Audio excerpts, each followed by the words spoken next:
Assalamualaikum warahmatullahi wabarakatuh. Perkenalkan, nama saya Devi Rohima Anggraini, kelas 1F.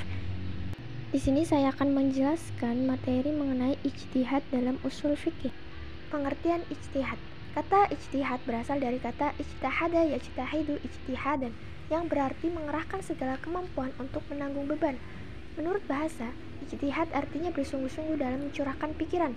Sedangkan menurut istilah, ijtihad adalah mencurahkan segenap tenaga dan pikiran secara bersungguh-sungguh untuk menetapkan suatu hukum yang sulit, dan dalam prakteknya digunakan untuk sesuatu yang sulit dan mempayahkan.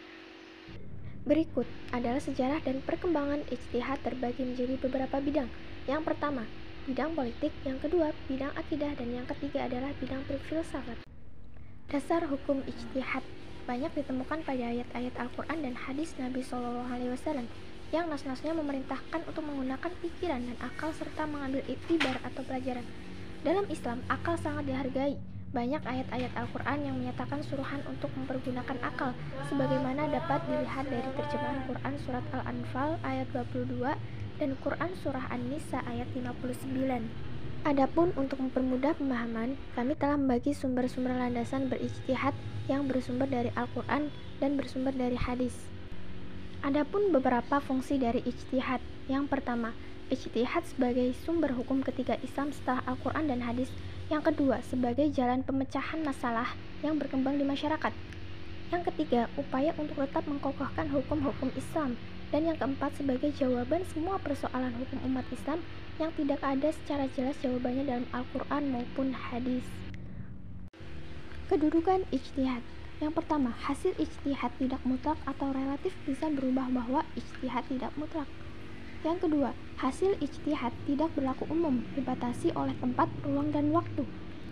Yang ketiga, proses ijtihad harus mempertimbangkan motivasi, akibat, dan permasalahan umum atau umat. Dan yang keempat, hasil ijtihad tidak boleh berlaku untuk masalah ibadah mahdah. Adapun rukun-rukun ijtihad. Yang pertama, mujtahid, orang-orang yang mempunyai kemampuan dan memenuhi persyaratan berijtihad. Yang kedua, mujtahid fi hukum syara yang bersifat praktis. Yang ketiga, dalil syara untuk menentukan suatu hukum. Dan yang keempat, al-waqi, peristiwa yang terjadi atau kemungkinan akan terjadi. Syarat menjadi mujtahid dibagi menjadi dua. Yang pertama, syarat yang berhubungan dengan kepribadian. Syaratnya yang pertama Islam, kedua taklif, dan yang ketiga adil. Yang kedua, syarat yang berhubungan dengan kapabilitas. Yang pertama, mengetahui dan memahami bahasa Arab secara mendalam. Yang kedua, memiliki pengetahuan yang luas tentang ayat-ayat Al-Quran yang berhubungan dengan masalah hukum dalam artian mampu membahas ayat-ayat tersebut untuk menggali hukum. Yang ketiga, memahami hadis Nabi. Seorang mujtahid harus memiliki pengetahuan yang luas tentang hadis-hadis Nabi yang berhubungan dengan masalah hukum. Yang keempat, mengetahui dan memahami ijma ulama. Dan yang kelima, memahami qiyas dan memiliki pengetahuan yang luas tentangnya sehingga dapat mempergunakannya untuk mengistinbatkan hukum ijtihad. Dalam buku usul fikih Zain Amiruddin ada beberapa kriteria hukum berijtihad.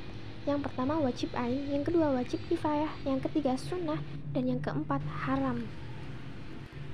Metode ijtihad. Ijtihad memiliki berbagai macam metode yang dapat diterapkan oleh seorang mujtahid dalam mengeluarkan hukum yang masih zanni sifatnya.